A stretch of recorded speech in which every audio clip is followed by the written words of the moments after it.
Hi, everyone. Welcome back. This week, we're going to be focusing on the ideas developed by two Ethiopian philosophers, Zera Yacob and his student, Walda Hewat. So in this video, we're just going to introduce who were these two philosophers. And then I'm going to introduce a couple important themes from the Hetatas, or the treatises, that were written by these two philosophers. And the themes we'll look at are themes of rationalism, themes about the relationship between faith and reason, and critical reflection on religious scripture, doctrine, and tradition.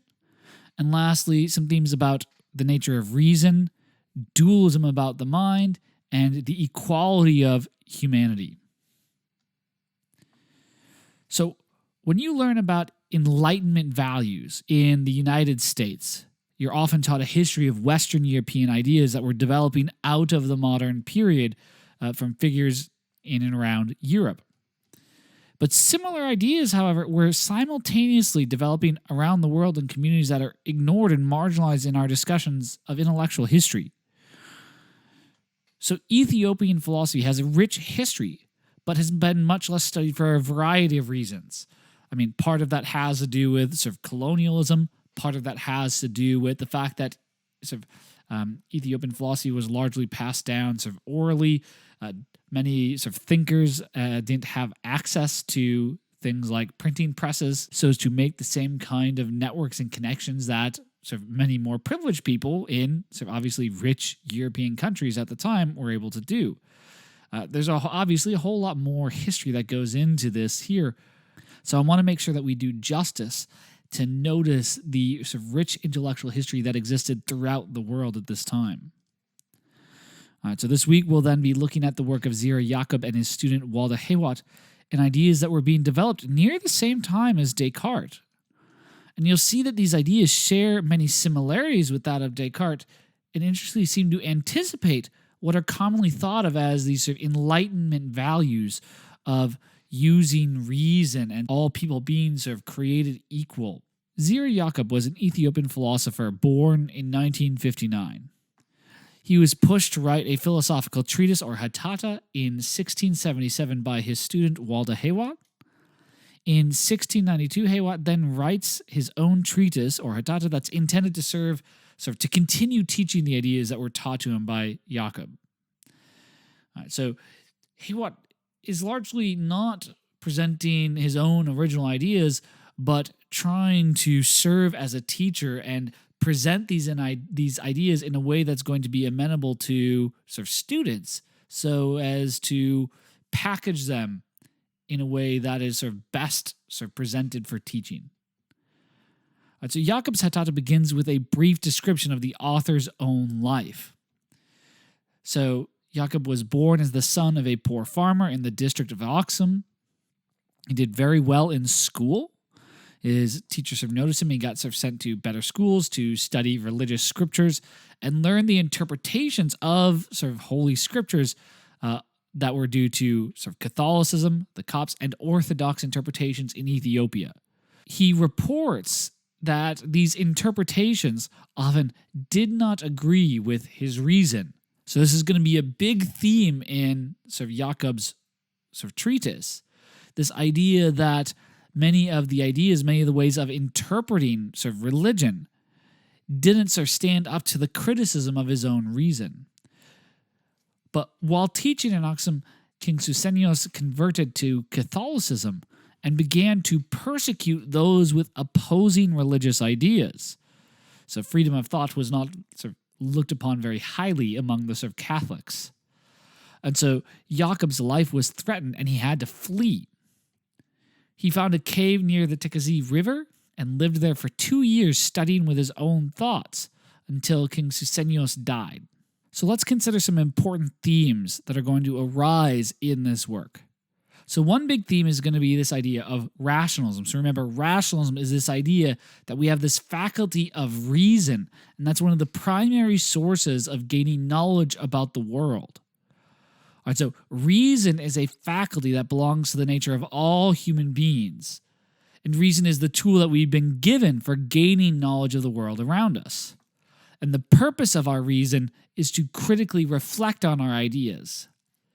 and we can trust our reason to distinguish between truth and falsity, since this is a faculty that's been given to us by God for discerning fact from fiction. So notice this is very similar to the way that Descartes attempts to establish the sort of trustworthiness of our reason. We can trust our clear and distinct ideas because this faculty of reason has been given to us by God. And if these sort of clear, distinct ideas were false, then God would be a deceiver. Similarly, this faculty of reason, according to Yacob, has been given to us by God.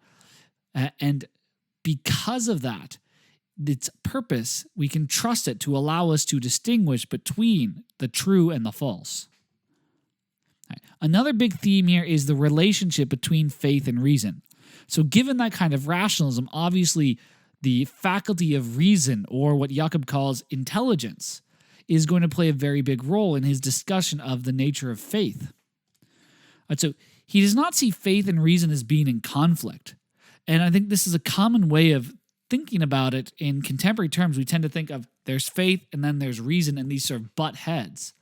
But for Yacob, faith and reason sort of have a sort of symbiotic sort of relationship with one another. Reason can be used to support faith. So what faith tells us is just supported by reason. Our reason can sort of substantiate the very same things that faith gives us. Now, everything created by God has its purpose on Jacob's view. So, God gave human beings reason for a purpose. God doesn't create anything without a reason on Jacob's view. And that purpose of giving us reason or intelligence is to use it to distinguish between the true and the false. Thus, God would not ask us to form a belief without or even against being supported by our reason. Right. So some views of faith say that we're not even supposed to try to give sort of arguments or reasons for believing in God. Rather, we are supposed to accept it on blind faith. That's the sort of purpose. That's what God sort of wants us to do. Not on Jacob's view. God would not ask us to do that because God gave us reason, so clearly God gave it to us for a purpose, to use it to assess the true and the false, and that includes about God's own existence. And so on this view, it's not okay to ever believe something on mere faith. You have a moral obligation to subject your beliefs to critical evaluation of your reason. Since the purpose of your reason is to distinguish the true and false, if you fail to use that reason to assess, to evaluate your beliefs, you are failing to do what you are meant to do with that faculty. So you can only believe those religious doctrines that survive the evaluation of your reason then. All right, now another related theme then is that religious scripture and doctrine and tradition need to be subjected to critical evaluation. So on Jacob's view, we cannot believe something is true simply because it's written in a sacred text, because it's written in the Bible or the Quran. That text on Jacob's view was written by human beings. And human beings are fallible. And so whatever they wrote could be wrong. It's subject to their own interpretation, and people's interpretations can be mistaken. And we can't believe that something is true simply because it's part of the religious doctrines that have been taught to us by our teachers, priests, or parents. We can't accept it just on their authority because human beings are fallible. And so these traditions that have been passed down to us could be wrong. And so because of this, we have to question everything that's written in any of these religious texts. We have to question it, subject it to doubt. And everything that's taught to us within these traditions, everything our parents teach us, our priests teach us, or our teachers teach us, we must only believe those things that our own individual God-given reason can substantiate as true. All right, and then a final theme is dualism, reason, and the equality of all people. So all human beings have reason as part of their God-given nature. This sort of rational component of human beings is part of our essential nature. We have a spiritual and rational soul that is immaterial and distinct from our corporeal body, much like Descartes' view. but our rational nature is what's essential to us.